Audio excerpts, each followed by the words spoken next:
Hello everyone, and welcome to Straight Chilling. Each week we watch and review a horror film for your entertainment. You can send all questions and comments to straightchillingpodcast@gmail.com. And don't forget to keep chilling. Yeah, we straight chillin', serial killing. 5 cold feelings on the mic, got you reeling. 5-star ratings from the floor to the ceiling. If you get your 1 star, no time for feelings. Got a team and DJ, all the 1s and 2s. By the name of someone, so don't get confused. So grab a seat by the fire, roast them all over 2. And prepare to hear the legend of the Straight Chillin' crew. What up, nerds? Welcome to a special M. Night Shyamalan edition of Straight Chilling. My name is Bob. I'll be your host for the evening. This is episode number 198, recorded on Sunday, January 20th, 2019. Tonight we're going to be talking about Glass. Before we get into it, let me introduce everyone else on the show. First up, calling in from Santa Barbara, California, my boy Randy Gandy G. Landy. What's up? I see dead people. Let's get that joke out now. Don't have to worry about it. It's gone. Fuck that joke. Last but not least, calling in from Southern Korea, my boy Soju. What up? It's your boy Twisty Stains. We're gonna handle all the twists today. Twist on twist on twist, bitches. Not twisted, but twisty. I like it. You say the word bitches like Gollum says precious. It's just sort of a period to all your sentences. My bishes. Yo, bitches. Fun little fact about your boy Twist Stains today. I often do the whole shower deal where, you sing the songs and just in my head. But I replace a lot of like extra words with bish. So if there's a baby in a word, or sometimes just an extra space where people breathe, I'll just throw the bish in there. Okay. Do you have an Let's example? Pump the brakes, and I need you to tell me what the fuck you're talking about. You said something about showers, and then just songs in general. Just like I said, when you have singing songs in the shower. Oh, like in the shower? Okay. Yeah. Didn't catch that. I don't know what this has to do. You're like a series of non sequiturs to me. Do you have an example? I want an example. I'll have to work. No, I mean, it happens it's so effortless. It's really, if there's even a pause, an extra breathing space, I'll just throw an extra bish in there, Precious. Gollum would sing that. Hit me bishes one more time. Would something that like that. But okay. I mean, yeah. Gotcha. In that vein, sure. Yeah. Oh, God help us. bishes. Okay. Got it. We're about 10 minutes into our episode without talking about a single movie. And that'll do it for us. Tune in next time for another rousing episode. A little bit of housekeeping real quick. Just a reminder, the February poll pick is posted on our Patreon website. If you support us at the $5 level or above, you can vote on a movie we're going to talk about in February. The movies up there that you can vote on are Ghost, Audition, and My Bloody Valentine. Audition's still winning. It's looking pretty good. How's it what's the percentages? Do you know? Not offhand. It doesn't matter. We'll move on. It's 20 to 80% or something like that. It's pretty favorable in Audition. So nobody wants to watch Ghost. Are we positive about that? Is still sitting at a 0. Genuinely very surprising to me. It's so scary. I am desperate to know why that's genuinely surprising. I'm actually very, very excited to watch Audition now, though. Yeah. Pour one out for our boy Patrick Swayze. I know. We were going to rock the Ghost and everything, legit. It works on so many levels. Swayze. Rocking the Ghost. Too busy making Google Map style apps. Are we still doing housekeeping? Can we keep it rolling? Yes. Yeah, you got something? I didn't want you to skip out. Sometimes Bob just, he gets locked in and you can't get a word in, sometimes. Me? I'm the chatty Cathy. I'm the one. Okay, yeah, go for it. Please, force yourself in there. I'll let Justin talk now. The floor is yours. So the YouTube has been bumping. Thank you, everyone. We've gotten close to 20 subscribers since the last episode, I believe. So we are so close to hitting that 100 mark, and there are already exclusive videos in the works. right now on the YouTube, you are already getting, we've got our Twitch streams up there. You can watch those. Of course, all the behind the scenes of us filming this wonderful podcast you can watch every week, or just the regular old podcast you can listen to on YouTube if you want to. But we are currently working on several exclusive videos for YouTube. So please hit the subscribe button if you have not so far. You guys have been killing it in the past couple of weeks. We've almost hit that 100 mark. So we can designate that custom URL. So we can do a / straight chilling podcast. We have such meager goals. Thank you. Helping us meet them. We Which appreciate we it. didn't even realize was a goal until, I don't know, 4 or so weeks ago. So I appreciate all the support so far. We have almost hit that 100 mark. New year, new us. Here we go. Yeah. Also, if you like video games, hit us up on twitch.tv / straight chilling podcast. Been keeping that going on a weekly basis. I think I'm about to bump it up too. My work schedule is going to change. So been doing the weekly Twitch, but I'll probably be like going to, I don't know, at least a couple days a week once my work schedule goes back to normal. So that's nice. Cool. Last bit of housekeeping, I believe, anyways. We're still doing the Q&A section on episode 200, which is 2 weeks away. If you've got any questions for any of us on the show regarding horror or otherwise, send them on into us through one of our social media platforms, and the questions will be addressed on episode 200. Oh, yeah. Oh, yeah. That's it. That's it for housekeeping. Did I forget anything? We've got some good questions so far, by the way. Not, just to kind of throw out there. We'll have to squeeze them in now, guys. Too. We'll have to. We're on a limited time, We're running out of tape here. It's true. It's very expensive to record on tape and totally unnecessary, but we do it anyways because, it's necessary. No, I'm just fucking around. We do have some good questions, but we'll record a 5-hour episode if we need to. If we got to get through the questions, we're going to get through the questions. Yes, we are. Send them in. You know what else we're going to get through? What we've been watching this week. Hey gang, what you been watching? Randy, what have you been watching? Let's see. Well, it's been a couple of weeks since I've been on, but the things that are springing to mind are a couple of documentaries that I watched recently. I guess a lot of people have been watching them because I've seen it mentioned all over. But the Fire Fraud on Hulu. I watched the Netflix one. We'll compare. See, there's and contrast. 2 of them. Yeah. They even mention it in the documentary that there are 2 documentaries about this subject, which I think was hilarious. I am unaware of either of these things. Please tell me. So, for those who don't know, Justin, Fire. Are you familiar with the Fire Festival that happened a couple years ago or last year, maybe? So, I don't think so. Fire risky business. Oh, it is.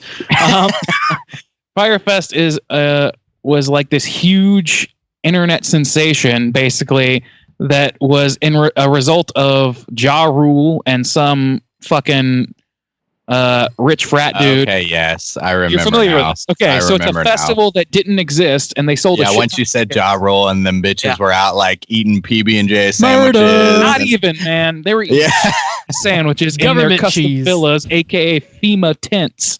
So that shit was like a huge moment in time. At least I was like loving it. I was reveling in it, and to a little bit of my shame, because you shouldn't be happy that people are in a desperate situation where they might die. But the entire world was just like the Schadenfreude came out. Schadenfreude came out, where people were like just so stoked to see these theoretically rich white kids like get completely duped by an even richer whiter kid. And Ja Rule for some reason. That's the icing on the cake for me. It's like Ja Rule. Dude, so this documentary covers the whole event and like just how fucked up it was. When I said supposedly rich white kids, because a lot of them were like most of the tickets, I think the average ticket price was like $1,000, which is a lot, but like that's still within the realm of affordability for people who want to go badly enough. And also they made the point in the documentary that it was like $1,500 was the average, and they were being promised unlimited drinks, fucking airfare, a private villa, and all this shit. Interactions with celebrities. That's a good deal. See, the Bahamas. The documentary that I watched, just to compare and contrast on this one point, when they were talking about price points on the tickets, they're talking like up to $250,000 depending on what you wanted. No, they were. That's true. They did go up to that point, and that's because they realized how fucked they were for selling the tickets for so little. Yeah.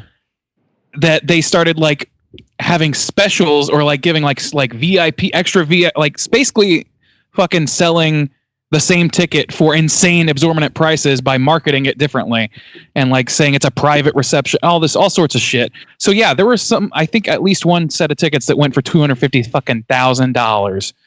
250. Like that just seems like the most basic math to me too. Like, oh shit, we sold too many of these tickets to have to get up to $250,000 to compensate it. Yeah. Like, God damn, come on, guys. I mean, the whole series of events is so shocking and ridiculous that I am definitely going to watch that other Fyre Festival documentary, even though this one kind of shat on it a little bit. Really? The Netflix one was super entertaining. I haven't seen the Hulu one, obviously, but it was like, I knew, just based on like the internet being in existence, I knew about the Fyre Festival and that it was kind of a shit show, but I didn't know like to what degree it was a shit show. And when you're watching these people land on these like private jets and they're getting off this really pretty island in the Bahamas and then they're taking buses and getting shuttled to their campsite, and it literally... It's a gravel pit. Yeah, it looks like a halfway constructed fucking ghetto that's like rained on, and there's like mud and there's like not enough water and there's like no mattresses electricity. Just chilling on the side of the road. Yeah, and people just start like basically looting like throughout the night because there's no direction and nobody knows what's going on. They don't know where their luggage is. It's just like their luggage was delivered on the back Earth. of a fucking semi in the dark. And it was so great. There wasn't even any kind of concert or anything. When there's everybody backed out. No acts showed up. Paid. Nobody showed up. Nobody showed up. Oh, they couldn't pay their acts. No, they couldn't pay anybody. They were so deep in the hole. So where did all the money go? It kept like being shifted. They're like, okay, well, now that this con is falling apart, we got to con some other way to get money to fund this con. Yeah. And like it was fucking ridiculous. And like I said, this documentary was interesting because it had the guy who was in charge of marketing it for the Fuck Jerry Enterprise. And Fuck Jerry Enterprise, those guys were involved in making the Netflix documentary. Yeah. So, but this guy worked for them and he's like, fuck those guys. They're taking no responsibility for this, but we knew something was wrong. Like this guy was, I don't know. I thought that was fucking great. They're like, I don't know. And like, they basically disavowed any wrongdoing, and they're putting it all on this one dude who definitely should be held accountable. But it's Ja Rule has got to take some responsibility. Like, yeah. Did you on your documentary? There's like after everything has occurred, like the core team has this sort of conference call, and Ja Rule, you hear his voice come over the speaker, but he's not sitting in the room.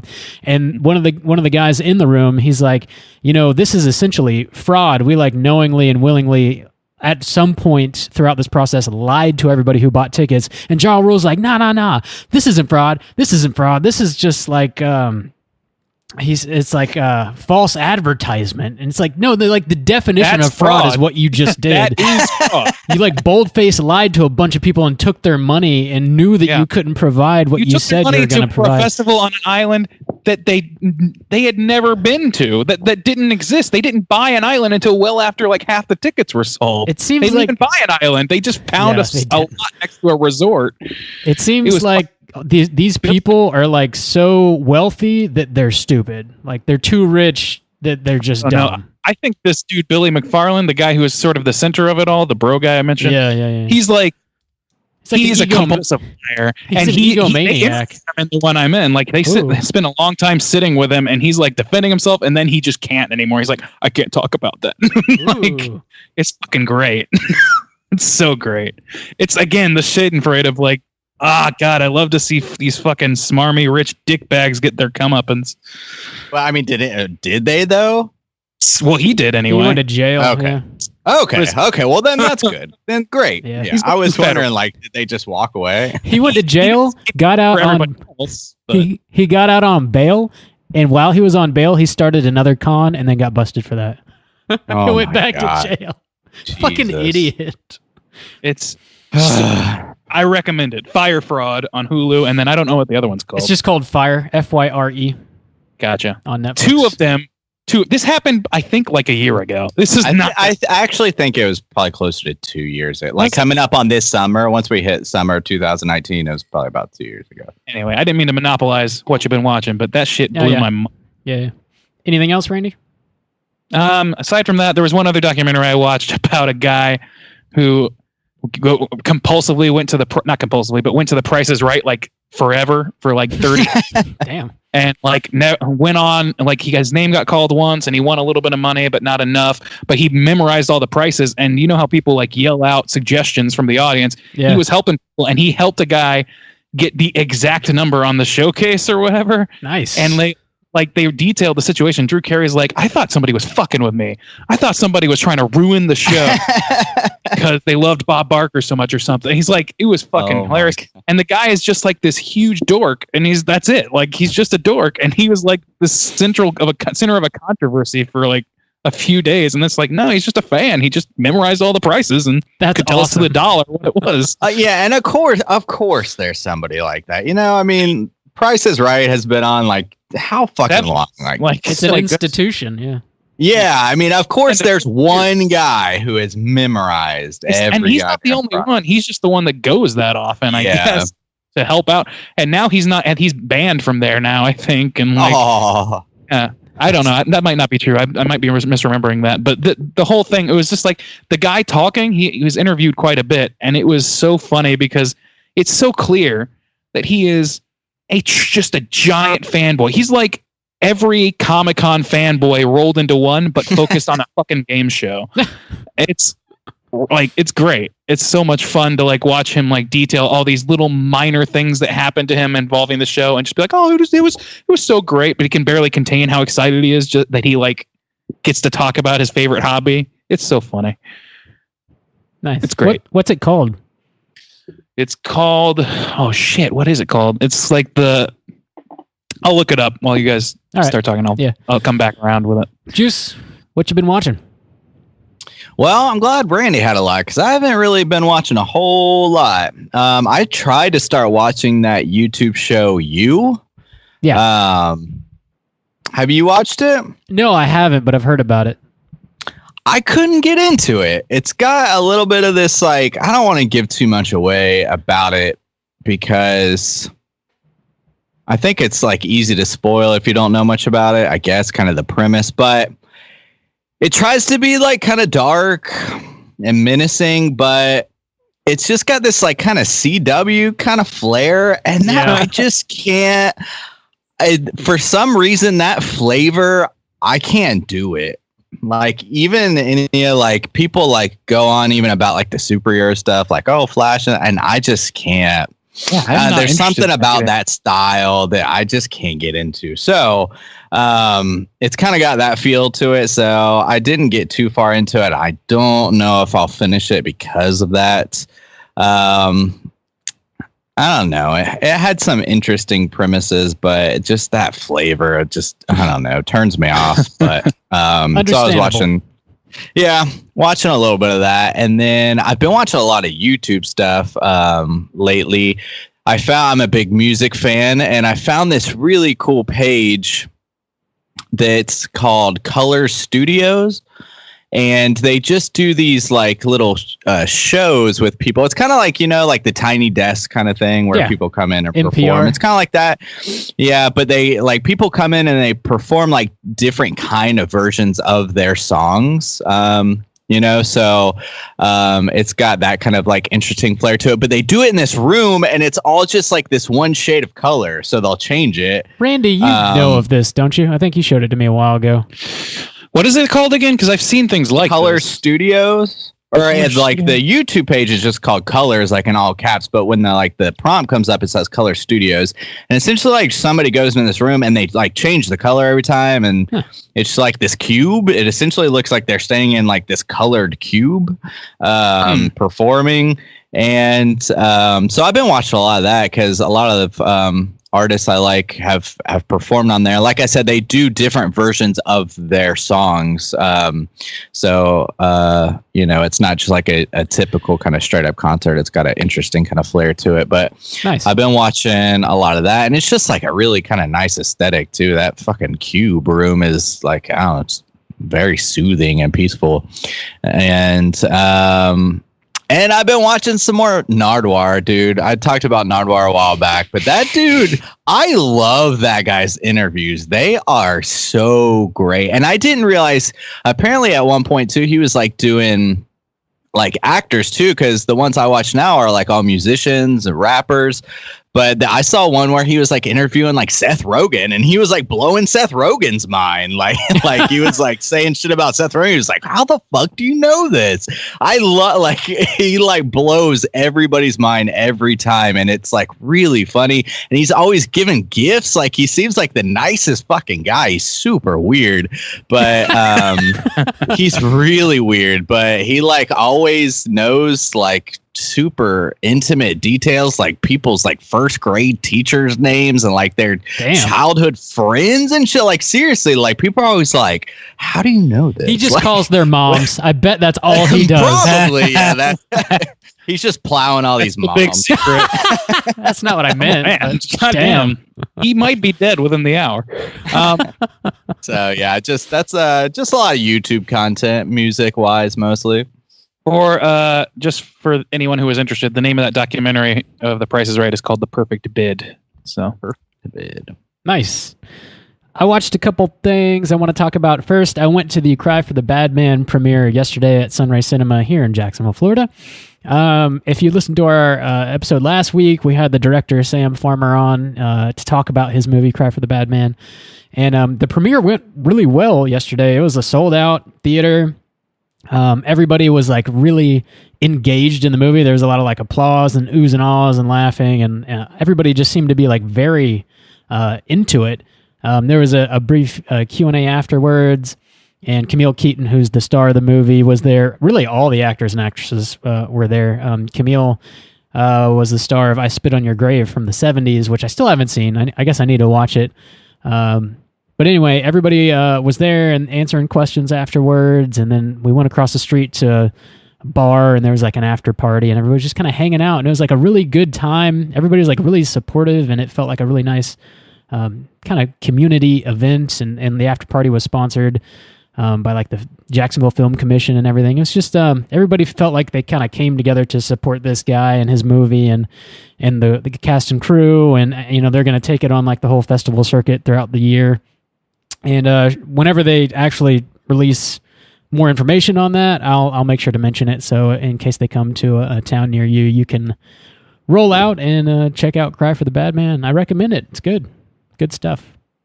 Awesome. That's good to hear. Unfortunately, we did an interview last week, and you can listen to it completely on the podcast, and everything's great at the end of last episode. But we shot a video, and Randy wasn't on, so the like portions are off or were off. So Rob like had it sitting, I guess, in the middle of his table because he had Sam on one side and Rob on the other side.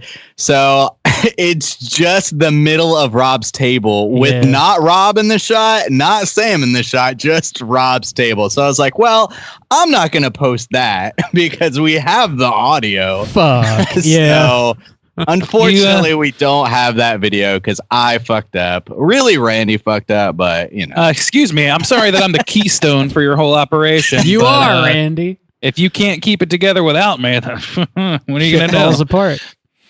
So there is no video of that interview, but it is a good interview. You should check it out if you haven't yet. Yeah, definitely. I also watched another movie called Dry Blood, which is a Dread Central Presents movie. They put out all kinds of indie horror stuff, and I try to keep up with the movies that they're putting out because they're pretty good. Terrifier was the big one they put out last year. They put out some other stuff that I really like that I've already talked about. Dry Blood was really good too, though. It's this guy who's he's an addict. He's addicted to like heroin and alcohol and various other things. He tries to get clean, so he goes to this remote cabin that's owned by his family, and he just kind of like holds up there. and he starts hallucinating and seeing ghosts and like gruesome imagery, and you're not sure if it's because he's trying to get clean and he's just going through withdrawals, and because of that he's seeing these things. But then at some point in the movie he starts using again, and you're like, well, maybe he's been using the whole time, and you just can't really trust this narrator. And he's hallucinating because he's been high the whole movie, and then like other people start showing up and you don't know if they're like really there. It's just like it's the way it's presented is just like you're questioning the movie the whole time, and then at a certain point it gets very gruesome in a way that I did not anticipate, and in a way that I feel like most commercial movies wouldn't be able to do. It's surprising and shocking, and I would definitely recommend Dry Blood. It's good. Cool. That sounds like a really interesting premise. Yeah. It's kind of got like an Oculus flare a little bit. Kind of. Like it kind of sounds like you don't know what the fuck's going on. Yeah, it's it turns out to be a lot more than you think it's going to be come the end of it. And it's like, I don't know, as far as like indie horror, it's solid. I recommend checking it out. Cool. Show some love. Intriguing. Dry Blood. Dry Blood.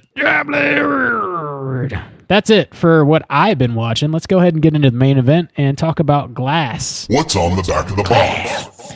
The back of the box is as follows. Does it say there's only 3 ways to pay: ass, glass, or grass? Actually, that's all it says. That's it. That's all I told you, man. And I know I can copyright the shit out of this movie. Bam. IMDb getting kind of weird with it. Glass 2019 from director M. Night Shyamalan. Security guard David Dunn uses his supernatural abilities to track Kevin Wendell Crumb, a disturbed man who has 24 personalities. So this is obviously the third installment in M. Night's trilogy of Unbreakable, Split, and Glass. Gentlemen, obviously we have not seen this movie before because it's brand spanking new. Real quick rundown, were you excited going into this, and would you recommend people go out to the movie theater to watch Glass? Juice, would you kick us off, please? Well, we've touched on it before. Oh, Shyamalan, we've got a quite the relationship with this man. He's our me in particular, he's just... He's addicted to those damn twists, and it's just like, I feel like he's like a friend that like uses and lets you down sometimes, but he's a good friend. Like, he's got some really good qualities, and sometimes you just got to like pat him on the back and be like, you're addicted to those damn twists, guy, come on, just make a damn regular movie. But, so I tried to keep it like, I even tried to, talk Rob off the cliff and everything. Come on, Rob, not a top 10 already beginning in 2019. So I tried to go in, with low expectations. And I think when I got out of the movie, my response was, I'm whelmed. I'm not underwhelmed. I'm not overwhelmed. Like, I'm fine. So... That's an interesting response. All right. Yeah, I don't like hoping. I don't feel like I have to like do a strong recommend for the theater in particular. Like I don't want to like sway people from seeing this movie, but there's nothing about the movie going experience that's like a must for me. Like I saw it and like I'm fine that I did. I don't regret the money that I paid for it, but it like just as easily I could have watched it like on streaming or on video in like 3 months, and that would have been just fine too. Cool. Randy, how do you feel? I think I agree with the idea that this movie doesn't do anything visually that to me screams for a person to go into a theater. I don't think it hurts though.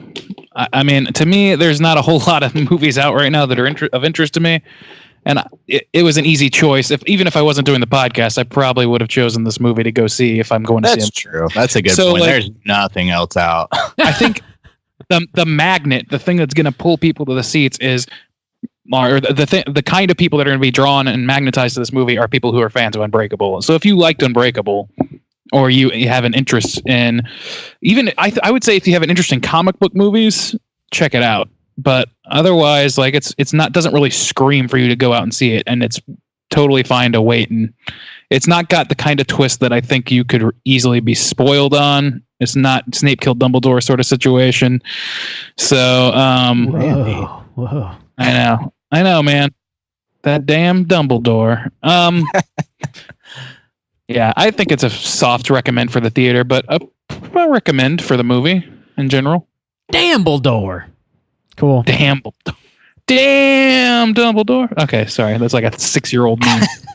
Yeah, I was pretty stoked to watch this, despite Justin's trying to talk me off the ledge there. I don't know. Yeah, it's worth watching, especially if you've seen the first two. But if you waited to watch it streaming or rent it or whatever, that's fine. You don't really need to like rush out and watch it. However, it seems like everybody is, because this movie's made a fuck ton of money, like over 100 million already or something crazy like that. Really? Yeah. My theater was full. Yeah, mine was pretty packed out.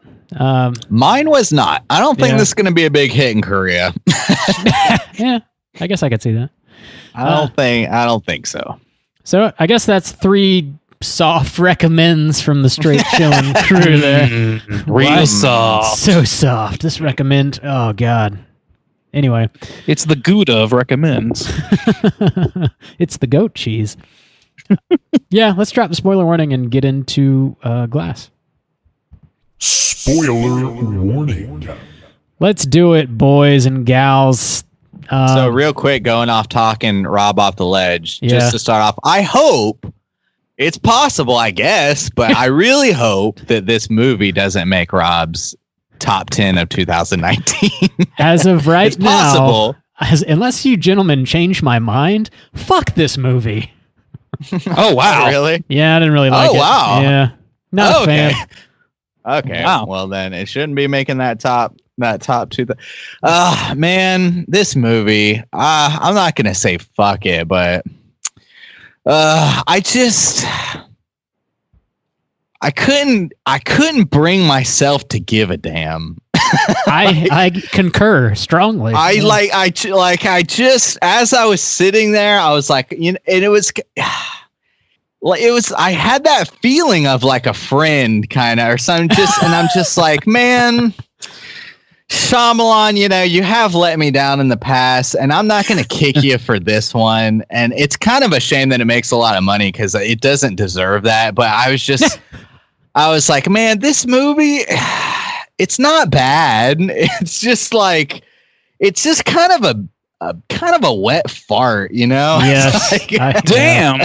I feel very similar. Oh, no. Oh, man. What's wrong? I'm going to... You have I'm to going to be defend him. arguing in favor of this fucking movie, aren't I? Oh, no. I mean, the thing is, I did not anticipate that. I'm so lukewarm on this movie that I could, I'll say some good things. And then I'll say the bad things. And Yeah. really the bad things, the thing is, it doesn't even have it's not even bold enough that the bad things are interesting choices. That's kind of the letdown of it. It's like you didn't even swing for the fences, this third movie after a 10 long period where you're like, I'm gonna finish this, and you came out boom, split, holy shit, really coming back into your whole twist kind of thing, and then this movie, you didn't take any risk. You really it was so fart sniffy by the end of it that I was just like, God damn it. So, the first 2 movies, Unbreakable and Split, I like them both a lot. I think most people do enjoy those movies if you're into this kind of movie. But what made them very interesting, at least for me, is they were kind of cool character studies, right? You're introduced to these people who are very interesting in various ways. And then you got the third movie that comes out, and you kind of already know all the characters at play, with the exception of a couple, like Sarah Paulson, and I guess she's the big new character that's introduced that I don't care about at all. So, but the people in this movie already. You're familiar with them. So this is the big climax, the culmination of everything you've seen before. You expect a lot of action, or at least I did. So naturally, what you would want to do is you'd immediately want to take all those superheroes that you've introduce people to, and then put them in a building and lock them away where they can't fucking do a damn thing for half the movie. And then you try and convince them that they're not actually superheroes. Dude, more than half. And then they get out like and you get 10 minutes of action and then the movie ends. And you're like, seriously. Like, what's the fucking point? What's the fucking point of this movie? There's maybe no point. Like 20 minutes of action. And that's actually a really good point that you made. Is like going into this movie, like we know these characters and they still do good as those characters. Yeah, the acting is solid. You're bringing nothing new to the table. I didn't even honestly like consider that, but except that's for Sarah Paulson and like her little group of 3-leaf clover motherfuckers that fuck them. They're not interesting or cool. It's like, or you're right. It's like the biggest cock tease. Like you're just like, you just stuff these people in an isolation room most of the time. Not only are they in a building, they're not even together. Like they see each other across the hallway sometimes, but like they're literally in a room alone for a majority of this movie. It's a bad choice in story to like in the trilogy. It's a bad choice to do anything at all that happened in this movie, I think. Except for like the first 10 minutes and like maybe the last 15 like of a 2-hour movie. It's just most of it was kind of nothing, man. It really was. Randy, God damn it. It's going to lower my score. I was going to come into this like pretty lukewarm, but now I'm getting kind of pissed off. Fucking Shyamalan. Yeah. I kind of like when it first started, I was like intrigued because there's like a short little battle scene, and you're like, okay, cool, some neat action. The beast is already coming out, and then they just get wrangled not even up. that. You had some new dynamics. Like one of the positives I'll mention is like when you first get into it, you see like, okay, where are these characters now? And you see old Bruce Willis, and like his son has gotten in on it. Yeah, and he's like his sidekick. He's like he's the in the ear kind of guy. He's on the computer. He's got the tech smarts and stuff like that. Yeah. And that was cool. I like that. And you kind of see where, old Split is at, and he's, hanging out, and he's got his thing going on, and he's holding up his end of the deal. He's doing his kidnapping cheerleaders and feeding them PBJs.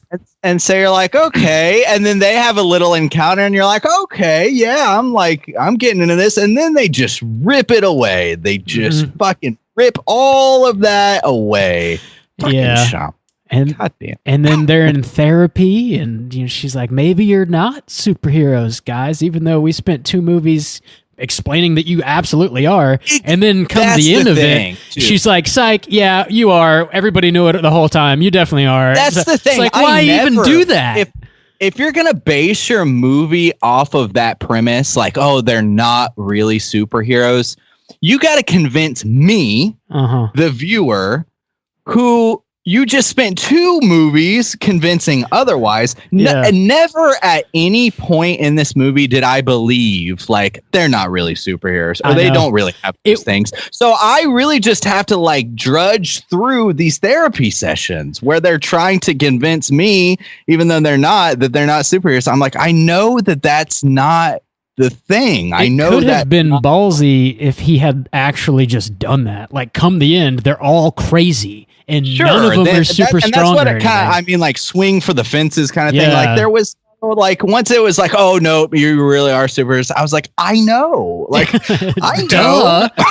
The first 2 movies showed that they are, right? Yeah. So I don't know, man. Yeah, he didn't. That could have been kind of cool if you're just like, holy shit, they were crazy the whole fucking time, or something. Like something. Well, then people will be bitching about the twist. Sure. Yeah, I know. Just taking his idea and making it mean something. I don't know. Yeah, we gotta let Randy talk a little bit. Yeah. I'm just letting you guys go because you're making some good points, and honestly, like, I'm conflicted about this movie. I'm still kind of conflicted, although you guys made some good points. Like, yes, like, I don't believe that Shyamalan is going to invalidate the central thesis of both of his prior 2 movies in this series by taking away their powers. And if they did that, I would be pissed, because that literally makes the other 2 movies less good. And that's not what you want out of any sequel. So take that, put that complaint right on the table right away. I think that pinning them up in the psych ward again, not a great idea because it limits your scope. It limits what you can do. Although I understand, the idea of his was to bring back into the fold this question of, are these people actually super people? Do super people really exist? Are they just being inconvenienced and they'll break out or something, and then the real show will start? But it just kind of contains them for the entire movie. Yeah. The entire movie. And that's frustrating. They get on the front lawn a little bit. You don't even get Elijah monologue until the latter or the middle of the third act, I don't think. He actually doesn't even speak. Yeah, that's fucked up. And I like watching fucking McAvoy do Hedwig as much as anybody, but at a certain point it gets to be just goofy, and because it's all comedic effect and very little actual threat anymore. So I'm a little fucking worn out by that. I did like the idea of this series, though. The central conceit is that what if superhero, super abilities actually existed, and how would the world confront that? How would things, and this movie tries to answer that. And it actually, I got pissed at it once we realized that Sarah Paulson's group was an anti-superhero group or something, and that they believed not just in superhuman powers, but they also believed that in the comic book aspect of it, which is batshit crazy. The Elijah Price thing, that makes sense for one guy who was obsessed with comics his whole life to characterize superhuman abilities as in the vein of comic books, and that these are tomes of the past and all this shit, relics of an ancient truth and all that shit. That guy should believe that. There should not be a whole organization of people dedicated to stomping out their fully aware knowledge that thing exists, and also proclaiming that comic books are real. We are the only ones that know it. They should be S.H.I.E.L.D. doesn't go around saying we need to collect all these comic book heroes so that they can help us save the world. Fucking S.H.I.E.L.D. doesn't do that shit because they just all right, there's these amazing people that have fucking abilities that we can't we can't measure up to. So let's conglomerate them or whatever. All that shit, it goes out the window. People it's it's that idea that people, if a zombie outbreak broke out 10 years ago, nobody would have called them zombies. They would have been I think there's zombies, and people would be cool, and no, wouldn't believe you because it's so stupid. It's the same thing. It's I understand that it's a love letter for comics, and I think that's the whole central conceit of this movie as well, which makes sense because it's a movie called Glass, and it's supposed to be about Elijah Price, but he doesn't fucking speak for most of it. We only those comic book aspects through the lens of other characters who are coming around that way of thinking, the tertiary characters for each of our three people: Elijah's mom, Anya Taylor-Joy, and son of Dunn. And it doesn't feel right. He should be the one monologuing about how this is the truth, and these other people should be reckoning with that truth in their own way, and not ready to to characterize it the way he does. That doesn't make sense to me, but it kind of it got me mad in that way, and then it kind of circled back to sort of an interesting question that they didn't really land on, which is this movie kind of, and it's kind of hits on a similar theme to the Civil War comics and the Civil War movie, which is how is the world going to reckon with super people existing, and should they be subdued? And in this movie says no, they shouldn't be. But if somebody has superhuman abilities, isn't it in the public interest to keep those abilities subdued, or is it not? That question is, I think, one of the most interesting questions in all of comic storytelling, because the way average people, the way you and I would react to Dr. Manhattan walking down the fucking street is way more engaging than seeing fucking Superman shake a bunch of burglars out of a car. It's way more engaging than I don't know. It's the most interesting concept in comics to my mind that springs to my mind that's uniquely comic driven, comic book centric, and they kind of come close to that with this fucking 4-leaf clover, Cult of Thorn sort of thing they're doing, but it's unrealized. Those people. They are the world becomes more and more comic booky, and that's, I guess, the point, but it becomes unbelievable that other people would react this way. Not just that Elijah was right in some capacity. He should be right in some capacity because we've been told he's right in some capacity, but he shouldn't. I don't like. know. I wanted that cult thing to be more. I wanted that. I wanted them to have like, if they're gonna be there, which I could have done without them easily, Oh, yeah. but they're there, and we should have definitely gotten to hear more from them about what their point of view on this whole thing is. I don't know. It's just I just like don't know. the angle that this comic book cult people, like, they meet for some reason. They only congregate in public places and just wait for people who aren't part of their organization to leave before they can have their meeting. Like, what? Go to a fucking conference room. What are you doing? Yeah, like I don't know, man. I don't know. Oh, now we can speak freely. Yeah, there's so many misses on. Because now I'm thinking about, like, oh, it's Glass. Like, should it have been like Elijah dealing with like his doubt of like actually being special? Like there wasn't. I guess it was more of old Split. Like, he had the biggest doubt, I guess, because like his. Because he's got the different like, so that was kind of interesting. Like, so old Split, he's got the beast, and his whole thing is like some of his like sub personalities like worship the beast. So their whole like lack of faith in the beast was kind of interesting. Like that, like, I don't know, man. I was going to try to defend this movie, but it's hard. It's hard. The problem is this movie has a lot of potential. Like, it has a lot of alleyways that it just glances by instead of exploring about that you could focus on and make interesting and give this movie some interest, but it never really follows any of them. It just sort of, like I said, the marching orders for this movie is superheroes are real. We're going to try and make our audience doubt it, despite 2 movies claiming otherwise. And then at the end, it's going to reveal to the world that that's the case. And that's Elijah Price's whole plan. If that's Elijah Price's plan, that's great. And I love that we didn't know for sure that was his plan right away, or it was kind of obfuscated a little bit.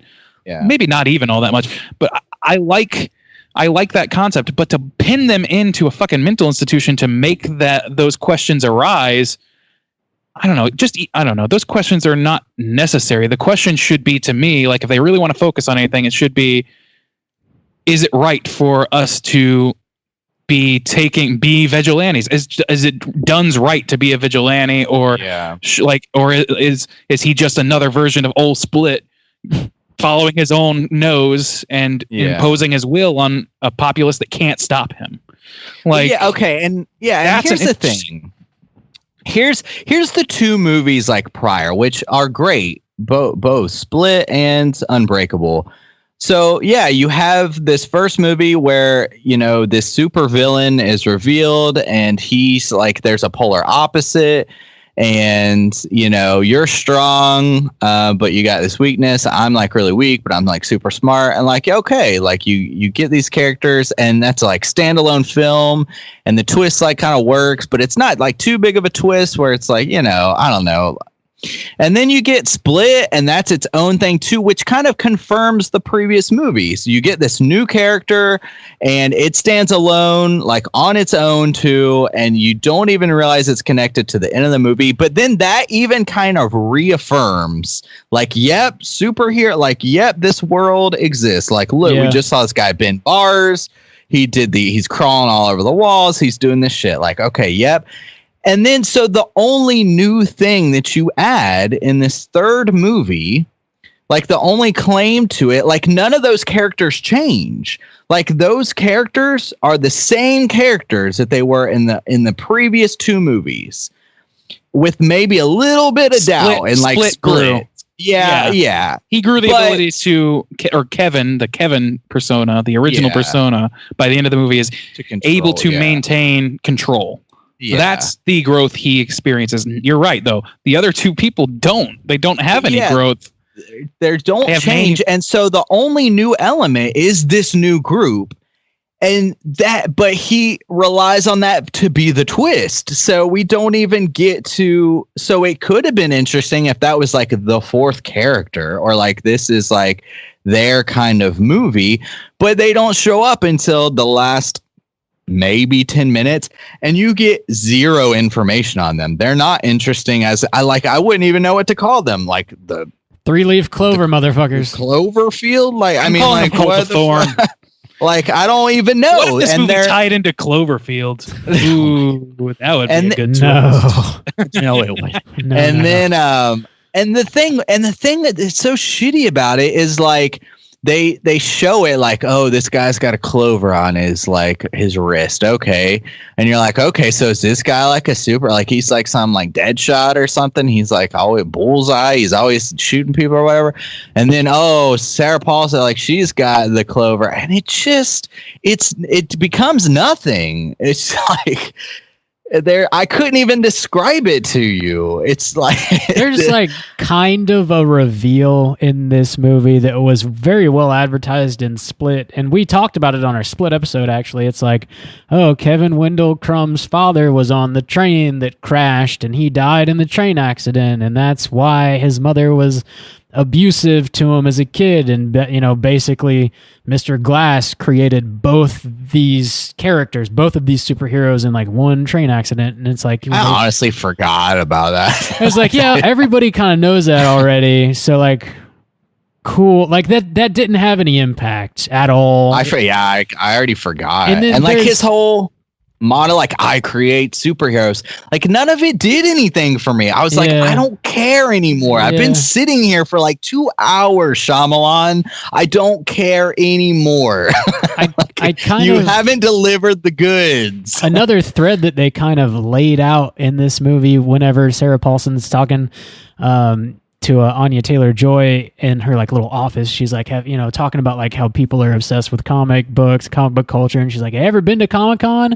It's crazy. They're just trying to sell you stuff. And I thought there was going to be maybe some like grander allegory of like, pop culture gone fucking amok and people being obsessed with this shit. And maybe there is to some degree, but if there isn't, I don't know. I don't know that I could really distill it for you. And it obviously wasn't very impactful because like there just seemed to be maybe a few little breadcrumbs thrown in this movie, and none of them were like really brought to their full potential. Maybe he just had to hammer this movie out too fast for its own good or something. Like there are some ideas floating around, but I don't think overall so. it's just kind of a wet fart of a trilogy. No. Also, too, talking about Shyamalan kind of in the friend kind of idea, we're like, I know you've done some good shit, man. Here's the thing. No, hang on.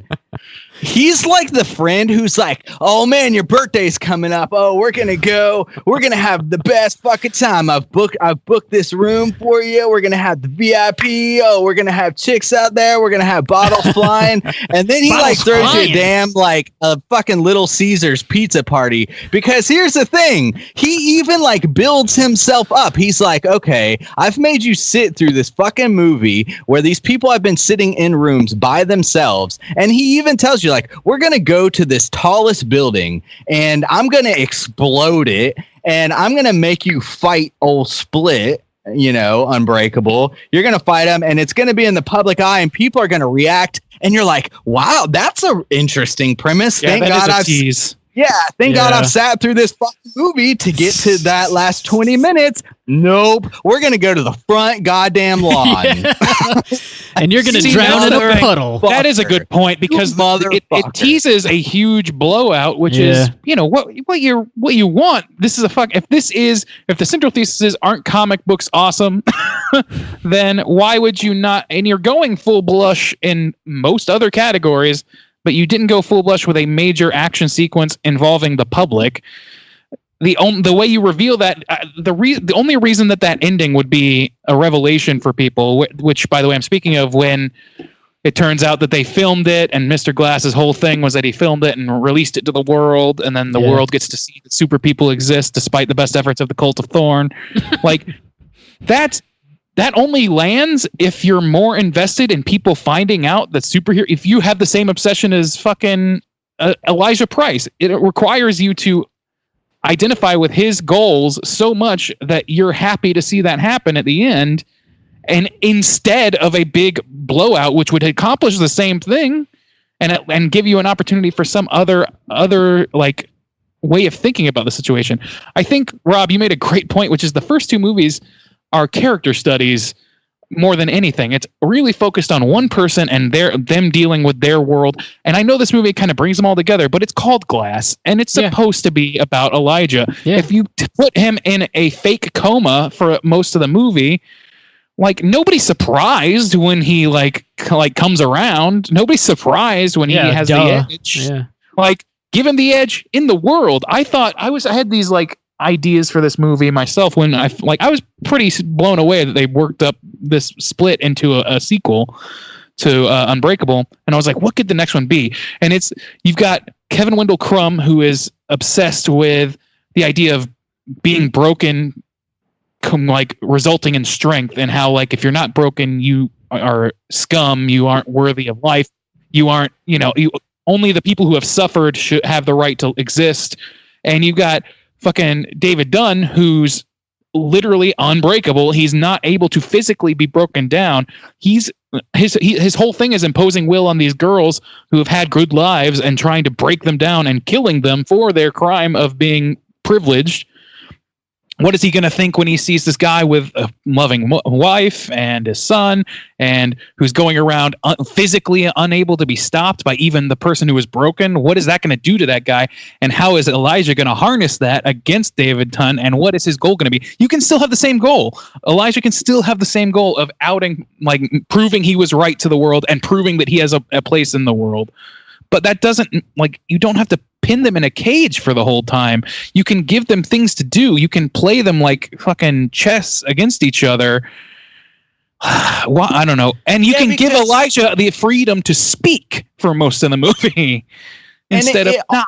It also kind of betrays Elijah too, because you made a good point, Randy. Like, the whole tease is like, I'm going to do this so superheroes are ousted. And the twist is nope, that wasn't his plan. He came up with a shittier plan to the same goal in which he knew he was going to die. Like, that doesn't even really fit Elijah. Like that doesn't really fit his character. Like, because okay, if you're thinking about it from Elijah's point, it's like, I could go to the tower, which I'm super smart, so I'm able to accomplish and oust that superheroes are real or whatever. Or we could just go to the front line and I'm going to secretly tape it and it's going to have the same goal, but like I'm going to die. Like, that doesn't even make any sense. I don't need them to go to the Osaka Tower for this movie to work.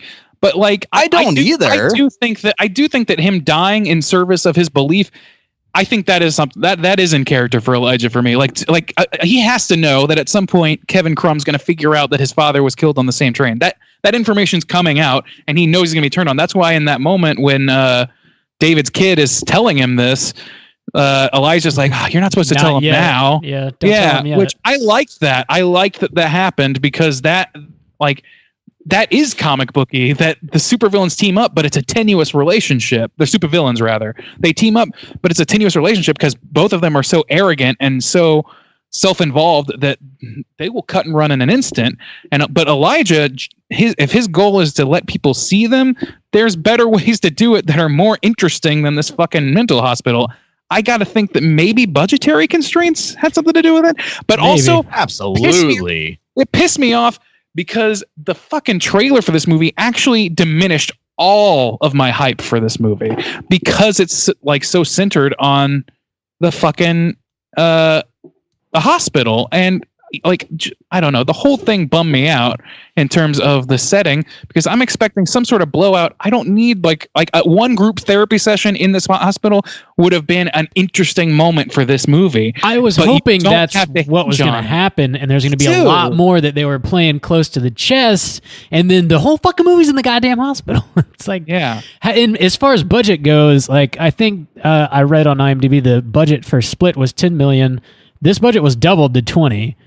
It was 20. He financed it himself. Wow. Apparently he does that with a lot of his movies, so he gets to have more the goal is for him to have a more creative control. It's riskier or whatever, because you have this, but he did finance it himself so that he could have more creative control. So essentially, he made the movie he wanted to make. Yeah.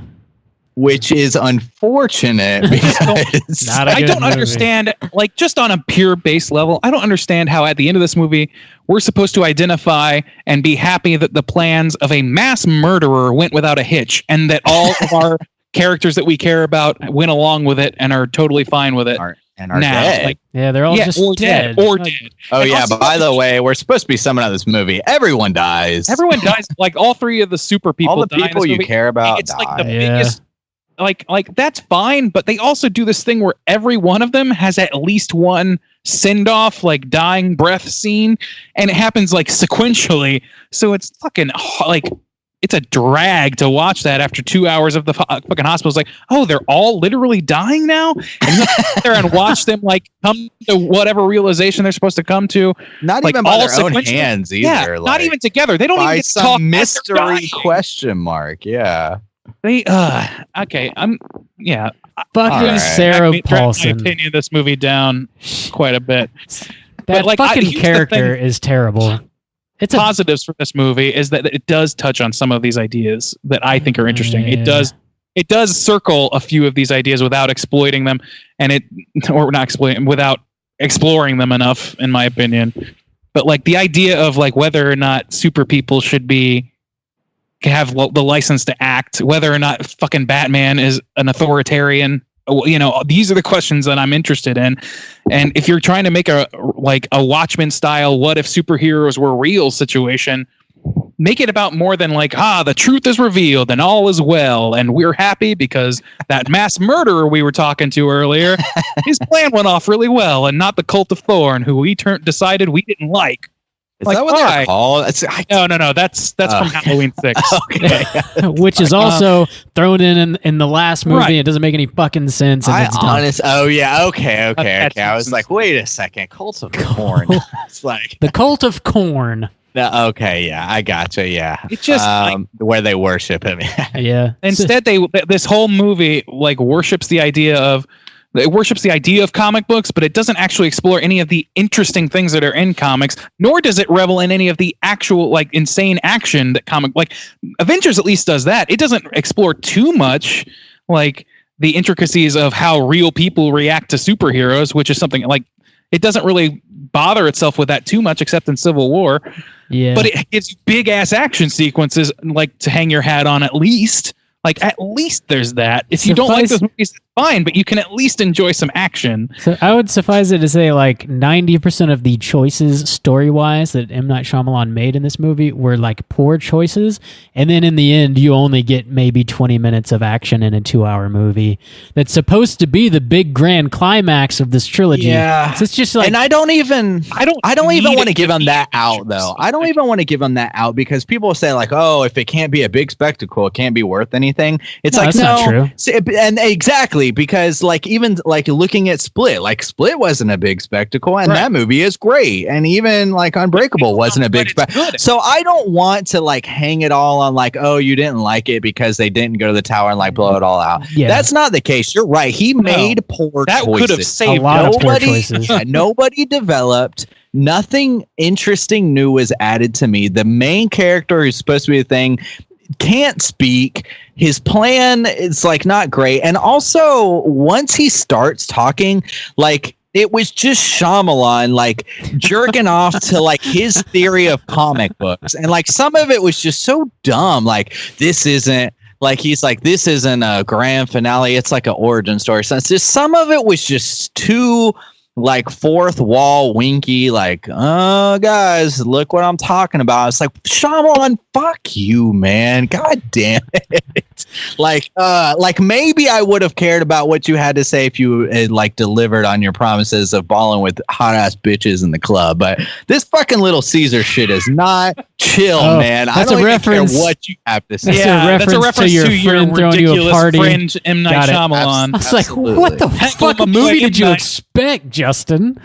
This was going to be the Porky's of Shyamalan's directorial debut, right? Like, God and no, heaven. I think that this, it's a problem, this movie, because it doesn't fulfill either of the two main. It talks about comic books extensively, and it draws a connection as much as it possibly can, but it doesn't accept the two biggest components of that, which are what I was talking about, like the implications of superheroes in the real world, or the absurd action and over the top like hyper realism that's in comic books either. So it kind of like middles through everything. It middles everything, and like I didn't want this movie to be an action movie either, but I was like, okay, well, if they go to Osaka Tower and it becomes a big brawl, I don't know if I'll love that, but it'll be better than them sitting in the fucking hospital any longer, and they never fucking have. So, like, that was, to me, that was the ripcord, and they ignored the ripcord. So, like, instead of having this awesome, like, intricate look into fucking Elijah Price's psyche and why he does what he does, dealing with his doubts, dealing with all that sort of shit, and then eventually seeing that his plan comes together, which is what I would have hoped had happened in some capacity, or like I start to. Instead of that, we get this thing that doesn't really commit to anything except the idea that superheroes exist and the world should know, and that's not enough. That's not a character that doesn't work on what made the other two movies good, which was a character study of somebody who has doubts and flaws and all these things. Elijah never doubts anything, and if he does, it's like clearly bullshit from our perspective. Like, we don't buy it. We don't get to hear him speak. Do you guys want to I think we're starting to just say the same things over again. Is there anything else we need to cover before we rate this thing? I don't think so. Yeah, I don't think so either, honestly. Let's go ahead and get into it. Justin, why don't you kick us off? Out of 5, how do you feel about Glass? Man, as talking through it has made me like it less. Yeah. You're welcome. Unfortunately. Another thing just that I'll bring up for my review, I think part of the frustrating thing of it too is it's all just such wasted potential too, because the actors, like,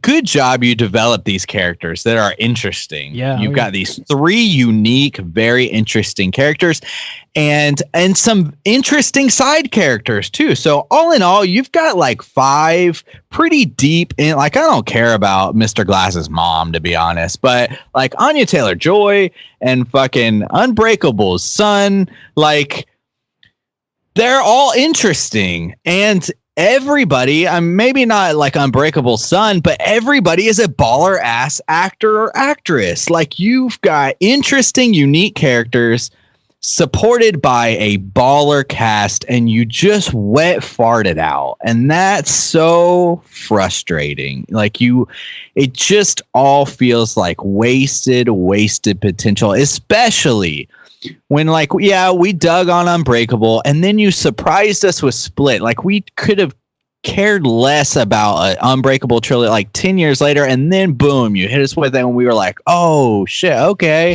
Like, I'm on board with it. Like, Shyamalan, you've got the go. Like, we're giving you the green light, and you just fucking drive. Instead of taking us speeding down the highway, you take us to the damn parking lot. You know, like, god damn it.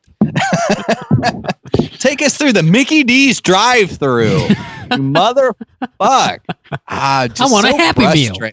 I'm so frustrated. I'm so frustrated with this guy, man. He's just, and that's kind of been his history and my relationship with him. It's like, sometimes you really blow me away, and sometimes I can't understand where you're coming from. Like, you make it seemingly the worst decisions, and that, unfortunately, this movie kind of fell in that latter half where. So I'm sorry. I'll give it a 2. Right. I think I was coming in and going to give it a 50-50, 2.5, but I talked myself down. I'll give it a 2. Mainly just because luckily the actors and actresses are good enough, and he's still got these interesting characters. He just unfortunately doesn't do much with them, but that's where the positive comes from. Yeah. All right. Randy, how do you feel out of 5? I feel sick out of 5. No, this, you guys got like talked me down. I don't know what I was going to give it exactly, but I was feeling pretty reasonably positive towards this movie with some serious complaints about it. But man, the complaints just really stacked up here. And I just don't think that I support this movie that much anymore. I wanted this movie to be so many things, and I got none of them. And not only was it a problem with my expectation, but I think it's a problem. Like, it's just M. Night, man. It really is. He promised, like, to me, there was an implicit promise of a fucking interesting character arc from fucking Elijah Price that was expounding on stuff that we had seen before, but also introducing some new concepts, as well as potentially some nice, a few nice action sequences, which we did get, but they were also fucking undercut by the fact that they didn't feel climactic because they didn't end where the climax was. We were told the climax was going to happen over and over again. It like they got outside of the building and then we fucking get a climax. I'm like, oh shit, they're done. Oh, they're not going to go. They're not going to go. What the fuck? So I don't like, it just doesn't, like I said before, it doesn't really swing for the fences in any of the directions I would have hoped. Instead, it settles for a pretty mediocre point, if you'd even call it that. It's sort of pointless. This movie doesn't have a point, whereas it seems like it had a lot of fucking potential to go down a thoughtful and complex alley, the way that the other two movies kind of did. The idea of Split, of a guy who was broken down so much that he now feels fucking, I don't know, empowered physically and mentally to exact revenge on people who are happy. Like, that's an interesting character. Fucking, and the person who breaks through to him is a woman who has her own scars physically and emotionally. I think that's interesting. Then you've got David Dunn, who's a guy who's dealing with fucking a wife who's estranged from him because he, like, I don't know, I'm not going to go and break down those movies, but you get the idea that there should have been something more happening here besides Elijah Price wants the world to know that he's smart and that superheroes exist. There needs to be something going on. First of all, like, Elijah needs to be able to speak, and he doesn't get to. And we get to hang our hat on a bunch of tertiary characters who are fine and good, and some are reasonably well acted, but they're not given any real point to what they do that couldn't be established other ways. I don't know. I guess I'm reeling from all of the negativity I'm feeling towards this. Positives. Like Justin said, the cast is good. And they do a good job. They're just not given a whole lot. They're literally not given anything to do for a while, especially Samuel L. Jackson. And like by the end of the movie, it just doesn't feel climactic in any way, emotionally or like in terms of spectacle. Neither of those things feel like a climax. And then you get this new element of the Cult of Thorn, and I don't care about this cult. And they're operating the way they operate, and why they operate doesn't make sense to me because we never get any sort of real explanation besides, you're right, comic books are real, and we're here to stop comic books from happening. It's like, well, that's so ridiculous. That's like preposterously stupid. Why don't you just say we're here to keep like people with insane powers in check? Just put it that way instead of like appealing towards this comic book idea. It just makes the comic book idea less of Elijah's. It's Elijah's mythos that he's building. Why are we spreading it to other people so much? I don't know. David maybe, but not these up. Like, I don't know. I just don't know. I'm giving it a 2.5. 2.5 from Randy. The reason that it's 2.5 is because it's well acted, and because I liked some of the elements, like having David Dunn's son being the Watch Kid. I like the setup. I really like the setup. It just really went every wrong turn, I think, from the first act on. Cool. I'm going to give this a 1. I didn't like this movie. It's a bad movie. Rob, I tried. The choices, I don't understand the choices that were made. Fucking Shyamalan, he nunned this fucking movie. He went none all over this shit. I don't know about that. Well, what I mean when I say that is it's of higher quality than that. No. Let me finish what I'm saying.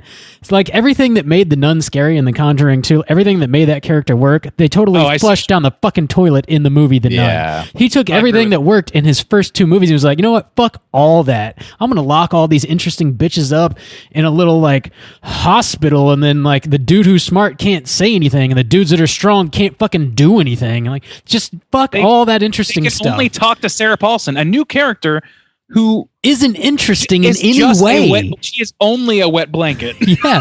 Shit, maybe you guys aren't what you think you are. Maybe you're not what those first 2 movies completely sold you as being. Maybe that's interesting, right? No, it's not. No, it's fucking not. No, I think it's an interesting question that you could have somebody ask, but just not spend the whole movie asking it, and not from this one character that we don't care about. Yeah, it's Sarah Paulson seems like a really cool person, but that character is awful, and your whole cult is stupid.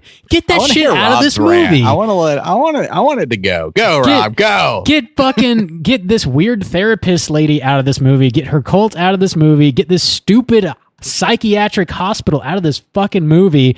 Let these three characters have the climax that we were promised they were going to have.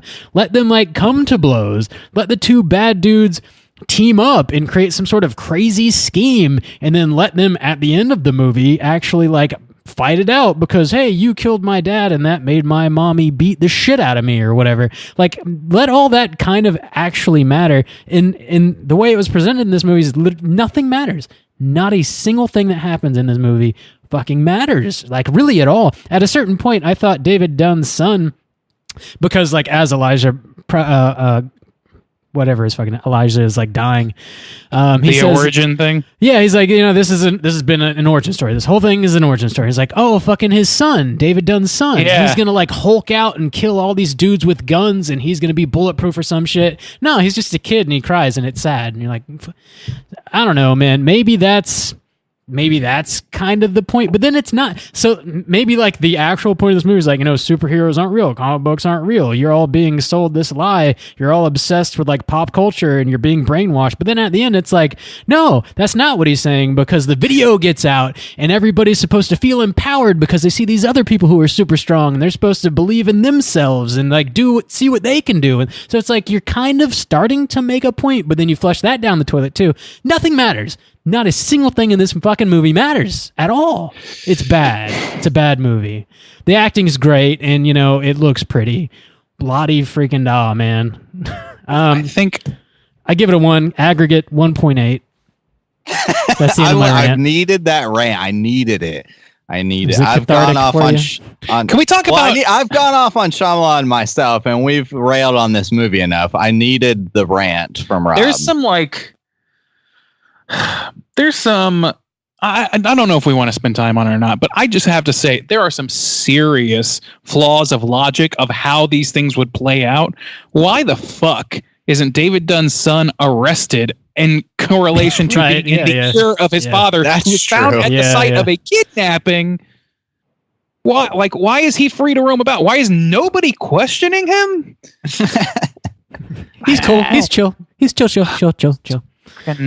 Let's, I think we're good, man. Let's get into our Rotten Tomatoes segment and see what everybody else thinks about this fucking movie. Certified fresh to death. Justin, do you have Rotten.com pulled up, sir? I got them all Rotten Tomatoes. It's got a cool poster on here. I got a poster from Korea, as I do, and it is not this cool poster that Rotten Tomatoes has pulled up. The cool poster on Rotten.com. I think Jason Edmiston did one of the posters for Glass. And he's one of my favorites. He's the painted one with Elijah. The one I'm looking at, it's split 3 ways. So left side is purple, middle is yellow, right is green, and like the top of it is like them sitting in the fucking hospital, literally like sitting in their chairs tied to it. But the reflection in the floor, like you can't see their faces up top, but the reflection in the floor is them standing and empowered, which is kind of like another just cock tease of this movie. It's like, no, they actually just sit there the whole time. Anyways, let's get into this Rotten Tomatoes segment. Big sample size, 249 critic reviews counted so far. So this movie just came out Thursday, Friday, this past weekend. And so let's see what everyone has to say about this. Bob, why don't you kick us off with the critic score? It's kind of hard to say. I don't know. I think critics aren't fooled by M. Night. They're wise. I'm going to, 45 maybe. Okay. 45. Randy? I don't. I feel like this. I feel like it's a safer option for critics to rail on Shyamalan than to not. So I'm guessing lower as well. I'm going to go with 50. 50. Bob is going to take it. The critics are not fooled. They're not fools. This is out of the 249 reviews counted, 89 are fresh, 160 are rotten, for a tomato score of 36%. Average rating, though, 5 out of 10. So that reflects a little bit better picture, I guess. But so a little split on it, but it is I see rotten. what you did there. The critic consensus is Glass displays a few glimmers of M. Night Shyamalan at his twisty world building best, but ultimately disappoints as the conclusion to the writer-director's long gestating trilogy. So even like world building, like I didn't, Yeah. he didn't. Not on this one. No. Adding the cult was not a good choice, in the way that he had it. Like that actually was the weakest or one of the weakest. So yeah, either way though, they're not sold on this. So let's hop into the audience score, which is surprisingly, well, I guess it's new. It's really low though. So far, the user rating is 4,271. So, like, really low. We're talking like that Christmas movie we watched low. Christmas Evil? Christmas Evil. Yeah, damn. I think that had more.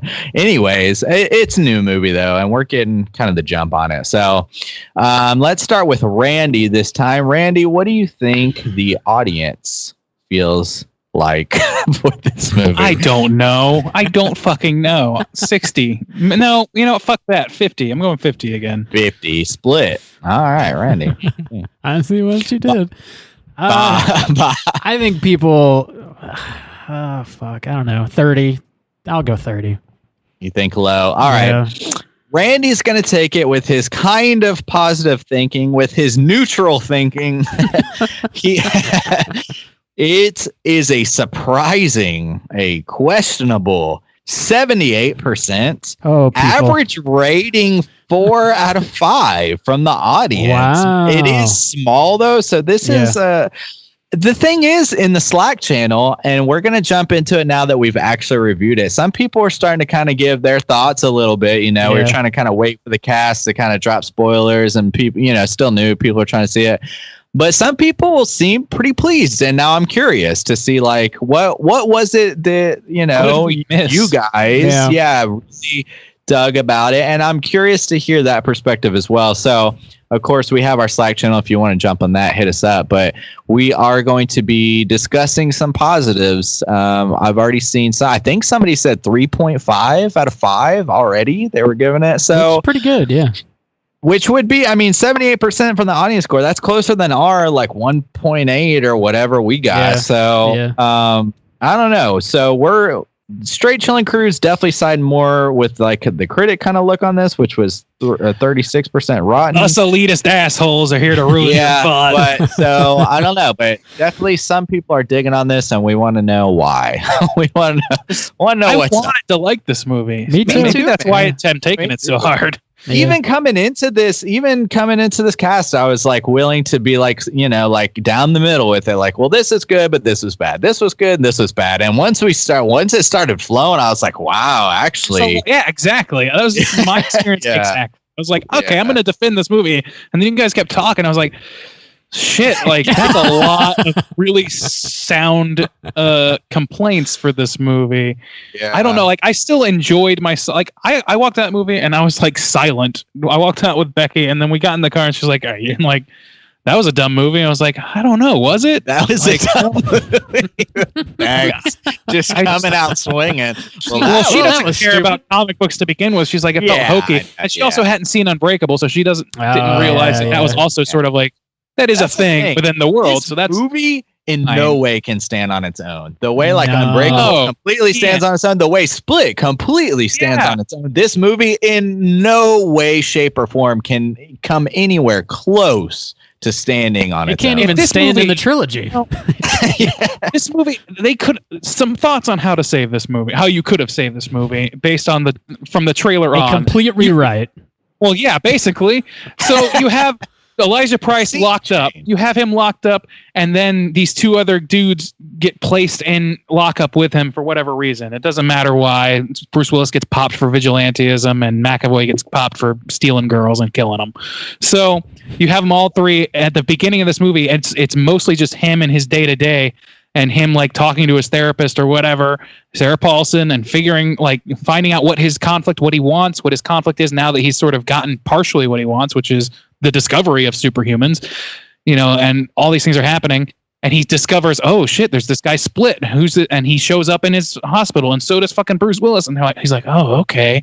So he starts scheming something, and halfway through the movie, they get the fuck out of there, the two bad guys, and David Dunn has to break his way out and chase them. Then you've got a movie, and then on the scale of actual his son story has something to do then too. Yeah, he's exactly. like the tracker. You get to see his skills. It's kind of like a chase. Yeah, kind of. McAvoy definitely should have gone after David Dunn's son, because his fixation on people needing to be broken and this guy who can't physically be broken would lead him to break somebody emotionally. Yeah. That's the only way to get at Bruce Willis, is to go after his heart. So that could have been like David Dunn and McAvoy, and then you could have that's not that so complex that you can't have a whole other strain of thought for Elijah, where he's struggling with what's the value of showing the world? Should we be in shadows? Maybe he's struggling with that, and maybe he doesn't know if that's what he wants or not anymore, because he's been in lockup forever and he's been casting doubts on himself. You could have had that movie, and you could have had the spectacle, and you could have had fucking everything, but you fucked it. You put him in a pin. You drugged him up and put him in a pin, and the title character doesn't speak for the first hour or more. What the fuck? Randy. Okay, that was my rant. Bye. Do you have any trivia on this? I can. Not a lot. I'm gonna skip it. It's not worth it. It's all pretty basic stuff that we've already kind of covered anyway. That's fine. Yeah, I know one thing that I was just reading, and it was kind of, I guess I got on this string of when I was looking at the Shyamalan, financing it himself. I did see a thing where Anya Taylor-Joy was talking about her kind of want to become a director too, and how she spent a lot of time with. So he seems like a good dude. I like the guy. Me too. Yeah, he was showing her and asking her opinions, and really just kind of taking her under his wing, and really trying to help her along, which I thought was great. Anyways, that was the only trivia or whatever, but it seems that would be interesting to see where she kind of comes up with, in the future. And, even with her character, man, she's such a great actress. And I thought it was intriguing kind of what they did with her character, where she actually, it almost was a little bit of that kind of Stockholm syndrome, which we were just talking about in another movie, Poughkeepsie tapes. And the old Poops tapes, and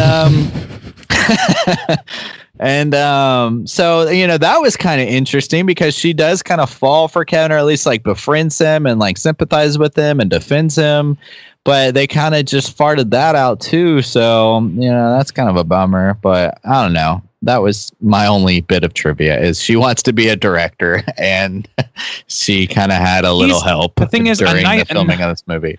Just like in everything else, being a good person doesn't necessarily make you good at art or whatever, at anything. So, I mean, Stanley Kubrick gets to be a huge piece of shit to people and make fucking renowned, amazing fucking movies. And M. Night gets to sometimes make okay movies and be a nice guy. In the meantime, sometimes you just don't get both, I guess. Dude, I wanted that fucking cameo. I wanted old Sixth Sense. God. I wanted him to be the detective. I wanted him to be the...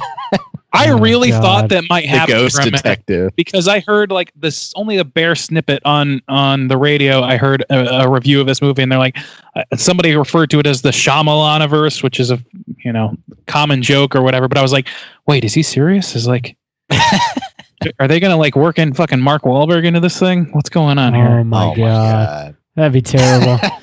It's terrible. But they did work in the one dude who talks to trees. And the one who, dude, he should just have a little, he carries around this plant, that's his superpower, and it paralyzes people. Hang on. thing on the ground. Too much. Is there a cooter in this movie? I don't really know that there is. The cooter. Paulson? Yeah, let me drop it. Cooter of the week. Yeah, I don't know. It's gotta be McAvoy. I get. Yeah, he steals some girls and he feeds them sandwiches. He murders and steals people. Like Yeah. That doesn't actually murder them, though. He does Yes, he eat does. somebody though. It's not one of the girls though. It's like a cop. we don't see him do it, but Oh, he's yeah. He does eat a cop. He eats a cop at the end. Yeah, he's got like blood on his mouth. I guess he's the cooter. Yeah, he's like. I don't know. This also movie's not sexual. even worthy of a cooter. No, I don't know if Shyamalan can develop a good cooter. I don't think he's got the chops. You know what? I don't Shyamalan's the cooter in this movie with this weird little cameo. Why don't you just let his your dad fucking take a walk? cameo. Get out of That your was movie. I feel like every single fucking shot. I know he wants to be Hitchcock or whatever and be in all of his movies. That's fine. But Hitchcock walked a dog in the background. You are making full statements to the camera. They don't matter. Like It doesn't It's just matter. like it literally if that he had scene turned was to the written camera and gone, so Shyamalan could be in it. If he had turned to the camera and been like, "Remember?" I wouldn't have been surprised. Remember? This is what I look like, in case you guys forgot. I was actually Fucking jealous A. of.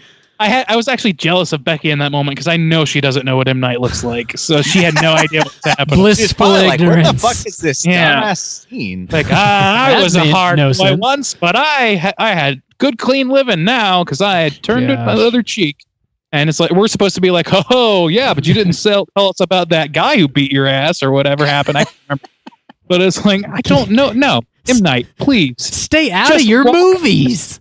just pick up the bag and walk out, and that's your cameo. God, buy the camera and get out of the store. What are you doing? Don't God. need talk, M. Night. The whole movie's just you talking. Okay, let's. Oh, M. Night, the old cooter M. Night, huh?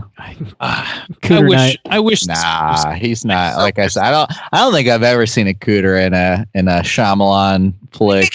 He's good at having good actors and good enough characters to where they are complex enough to not really qualify. I think for the most part, like nobody really is quite so basic as to be Oren Scrivelli. Like nobody is really so one-dimensional as a cooter typically is. Yeah. Oh, the blind chick from that whatever movie. She could be in the Shyamalan verse too. She could.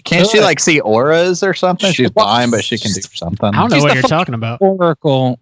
The Yeah, blind chick from the woods or whatever that movie's Village. called. The Oh. Village. Yeah. Oh, yeah, I guess. I don't know. Rob's so over it. Yeah, this movie is dumb. Let's Repeat. Rob, though, I tried. Rob, don't say I didn't try. Don't say Rob coming in the lowest because I bet you went in with the highest expectations. Rob coming in with the 1 star after coming in with a pre-2019 list. You know what? Glass. I'm my top own 10. person. I can think what I want, Justin.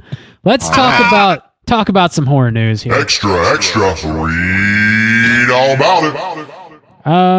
Let's see what we got. Oh yeah, here we go. Dario Argento has started talking about the Suspiria God. remake, which is kind I of posted that in the Slack. yeah, it's kind of funny. And honestly, I'm surprised at this, but he did not like it. I for some reason thought he would love it. He said Actually, here's the thing. I actually read it, and I know he's Italian. Yeah, So he's I don't Italian. know. Right, but he never actually says that he doesn't like the movie. He kind of does a thing where he says this was good, but I felt like this betrayed the original. So his exact quote is, "It did not excite me. It betrayed the spirit of the original film. There is no fear. There is no music. The film has not satisfied me so much." So Okay, no, he doesn't say I So don't he's- like it, but he basically says I didn't like it. yeah, But but the and word then betrayal is pretty hard. yeah, I guess betrayal is pretty hard. He did aside- offer. He said something good about it. I can't remember what he said. Yeah, he said it's exactly, like it looks good, it's beautifully shot, like he creates nice Yeah. images and stuff. yeah, he creates nice images. Oh, actually, he did kind of say something smarmy. He was like, he creates nice images. He makes really beautiful like tables and Yeah. chairs. Or something. I was like, God damn! I What like the Dario fuck? Argento, but that man also directed Dracula 3D, which is one of the worst 3D. movies I've ever seen. Come on, dude. Yeah, come on. However- like your OG movie is like, man, come on. I No pre- music. I prefer No the original. music? Yeah, I don't know if he meant that I metaphorically. know you prefer because it, but obviously I there's prefer music. the original, but it's like, yeah. Maybe that's like an Italian metaphor. Like, oh, there's no music in the movie. Ah, bada bing. Man, Oh. well, sure. Okay. That's what I thought. Like, I assumed it was Okay. that, actually. I was like, it doesn't sing, you know? Like, It that's literally just- opens with I Tom mean, York I know singing, the new you know? score. Well, I know the new score is like way different than like the OG. Oh, So yeah, I yeah. thought maybe he was the like, score was saying, great. like, as far as like, Score was because he's good, like, yeah. there's no scare. So I thought he was saying like, oh, the music they used was like not appropriate or not like, because his was so like, Yeah, Alright. Goblin You with the crazy wild synth. Yeah. having his a- was fine. His was good. It's like no, yes, yeah. easy to remember and all that shit, but it's I'm also a surprised. little hokey. Like, I don't know. I'm surprised you, Randy, prefer the OG. Yeah, I think so. Like, it's just, I don't know. It's tough to separate them like entirely, because in my mind, it's like anything that's a remake, it's impossible Yeah. not to compare. And Yeah. it's like, one doesn't exist without the other, but the same isn't true the other way around. So I don't know. Well, from my memory, I know we did Suspiria, and I felt like we were all pretty lukewarm on it. Like, we're like, yeah, like, looks good visually, but like pretty sparse on like, characters and actual development. But then I remember Randy like really like talking highly of the Suspiria remake. So I was like, well, I just assumed that you. Well, I've also like developed a taste for like the original Suspiria over the years. So Okay. We it's just reviewed it last year, guy. Come on now. I mean, it's really grown on me. What am I going to say? What do you want me to say? I like the movie more now than I did I want some originally. That's consistency. not inconsistent. I think it's Not growing on me too. The I'm- original, anyways. Oh, really? The original, I think it's grown on me in the same way, like House. It appeals to me on the same on a lot of the same levels as like House, which is like it's a fantasy horror, That movie's and so it's like great. a child. It's like a Hasu, childish by the way. The Japanese movie, not the American movie. Hasu, yeah.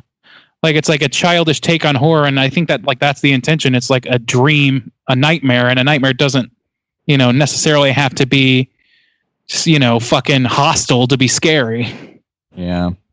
Or Argento throwing shade. I saw he was like directing another movie or I something. don't think that's very classy, but unless they No. really fuck up the movie, like really bad, like I don't think there's any reason for you to like go after those people. But it's 'Cause I feel like maybe maybe- I feel like if like he had maybe stuck to the original more, like Argento probably still would have complained, like, oh no, it doesn't live up to mine. Like it just sounds like he's saying like, oh, it doesn't live up to mine.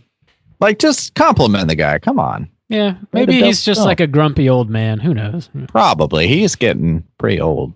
He's like in his 70s. Yeah, he's up and there. The next bit of news, Alex Aja's new movie, which is titled Crawl, finally got a release date. It's coming out August 19th, 2019. Alex Aja previously directed High Tension, Hills Have Eyes, Mirrors, Piranha, Horns. This movie, so like the plot synopsis of this movie is there's a young woman who's trying to save her father's life during a Category 5 hurricane, and she finds herself trapped inside a flooding house fighting for her life against Florida's most savage and feared predators, in which they're referring to alligators. So that sounds interesting. I'm down. Whoa! No, it doesn't. That doesn't sound interesting at all to me. Really? I don't know. No. I'm down. I'm Really? sold. What about Yeah. that sounds intriguing to you? I don't know, like a crazy alligator movie, like a monsters run amok or creatures run amok. Like, I don't know. It sounds interesting. And if you're familiar with Aja's movies, they're usually relatively graphic. So you're going to, it's like people are going to get chomped in half by alligators during a Category 5, hurricane. I don't know. So I'm what? down. I don't know. I mean, that sounds boring as fuck to me. Really? Anyway, It's like that's a B movie premise. Yeah. So- yeah, it really is. Oh, we're trapped in a house during a hurricane. Oh, and shit, it happens to be Florida, so there's some alligators in our house. Like what? I don't know. It It's a sounds B movie interesting. premise, and I'm of the mind that like the right person with a B movie premise can make a fucking great ass movie with it, and we've seen that with other movies. So I like High Tension, so I like High Tension. I'm not like it's not like it doesn't sound like a thinker if it Not at happens all. to, Not at you know, all. like, but I feel like that's something I could have fun with if it's done well. it could be just an asylum picture though, for all we know. Like, who knows? Like, it could be like complete, dreck, but we won't know until we get there. And to me, it's judging a book by its cover a little bit. A little bit. Yeah, I'm intrigued by it, and maybe we'll be talking about it come August. Make Justin watch it. Hopefully not. The last bit of news I wanted to talk about, there's I guess you'd call it a teaser trailer for a Ghostbusters 3 movie that's coming out that's like a direct sequel to Ghostbusters 1 and 2 from the 80s, and like the original crew is coming back.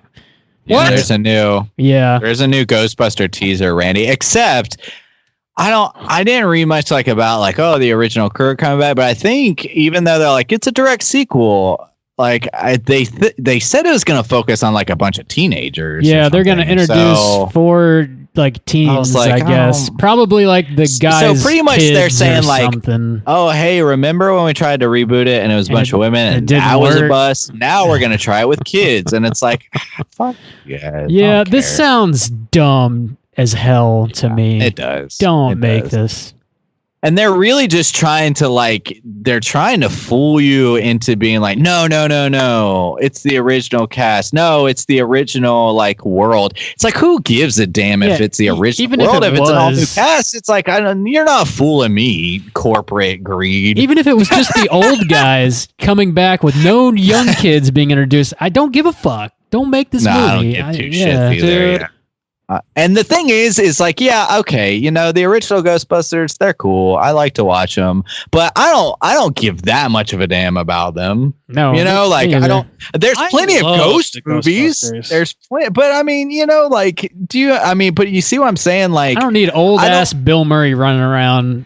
I just don't not need even just Bill Murray, but it's not. I don't find the Ghostbusters universe or the world in which they live so intriguing that I need new characters to be in that world. It's like, just make another ghost kind of. I mean, there's plenty of ghost movies. You know what I'm saying? Like, I don't feel like it's such a rich cultural world that they've developed here that I just can't wait for some new characters to explore it. It's like, oh, it's fucking New York, and there's ghosts. Just make goofy. Winchester 2. And they're going to be CG this time. Yeah, instead of fucking. Yeah.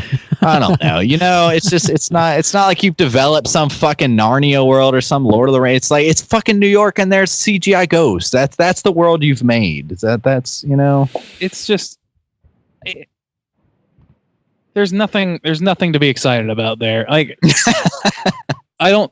First of all, let's just start with this. Harold Ramis is dead, so there's no Egon. So I mean, that alone is enough for me to be like, I don't want to see these guys dust off the old fucking uniform just to be saddened by the fact that one of them is fucking dead for real. Yeah, and I don't give two shits about Dan Aykroyd. It's pretty much trying to be like, hey, Bill Murray's gonna be in this movie. That's really what the pitch to. This is one of the things I have the biggest problem with when it comes to remakes and shit. It's like, this series isn't sacred to you, Justin, but to me it kind of is, or it would have been back when I still held movies in high regard and felt things about them being remade. Now I just can't feel things about them anymore. There's fucking 3 new Star Wars movies, 4.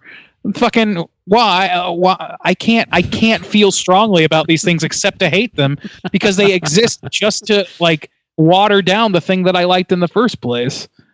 Like, at best, like, I can't. Can you imagine a world where this movie comes out and it is great? Because I can't imagine that. Imagine a movie that the is world doesn't exist, loved. Right? Like fucking Star Wars. Both of them.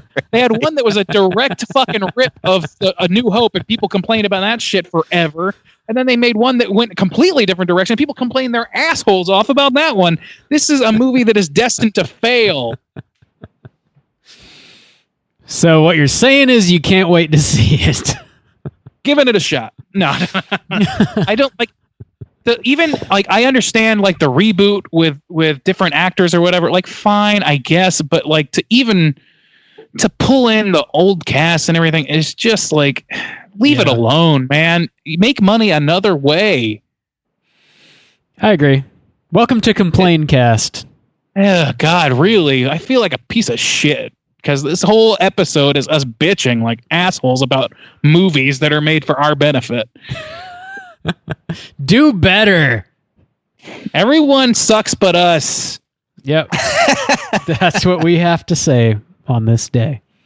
Yeah. So a rough start for our theatrical movie reviews in 2019. It's all uphill from here. I think it's going to get January though. To be fair, Is it? I mean, Is it all uphill here? or downhill? Shit, the movies are going to get better. We're going to talk about some good movies. I guarantee it. Okay. I guarantee it. Let's hope so. That's it. That's it for the show. We're going to be back next week with another movie review. Of course, it's going to be a brand new Patreon pick. It's another fucked up movie. Our patrons are twisted individuals. We're going to be talking about Martyrs from 2008. Twisted Sister. All the heavy hitters, getting them out of the way. Fucking martyrs. Please rate, review, and subscribe to us on iTunes. You can follow us on Twitter at str8_chilling. We're on Instagram at Straight Chilling Podcast. You can send us an email through our website, straightchillingpodcast.com. Hit us up on Slack. If you want to join the conversation on Slack, just let me know through any one of our social media platforms, and I'll send you a link so you can join us in the weekly conversations. Hit us up on YouTube, Twitch. I think that's everything, right? What else are we on? We're on everything. We're on all the fucking things. We're everywhere. We everywhere. are everywhere. Yeah. I think this will be the last week. Or well, if you want to tune in the Twitch, we're doing on Saturday nights, 9 p.m. Eastern time for this month, and then that might change for February. But we still got 1 or 2 more weeks of that. So that's the Twitch times. Stay consistent on that front. I like it. I like the consistency. I appreciate it. Yeah. For sure. That's it. Shyamalan. Make another movie. We'll see. Oh my God. What? A joke about twists. Ah! It had to be out there. My ass is glass. All right. That's it. Until next week. As always, all you mother truckers, please keep chilling. God, we suck.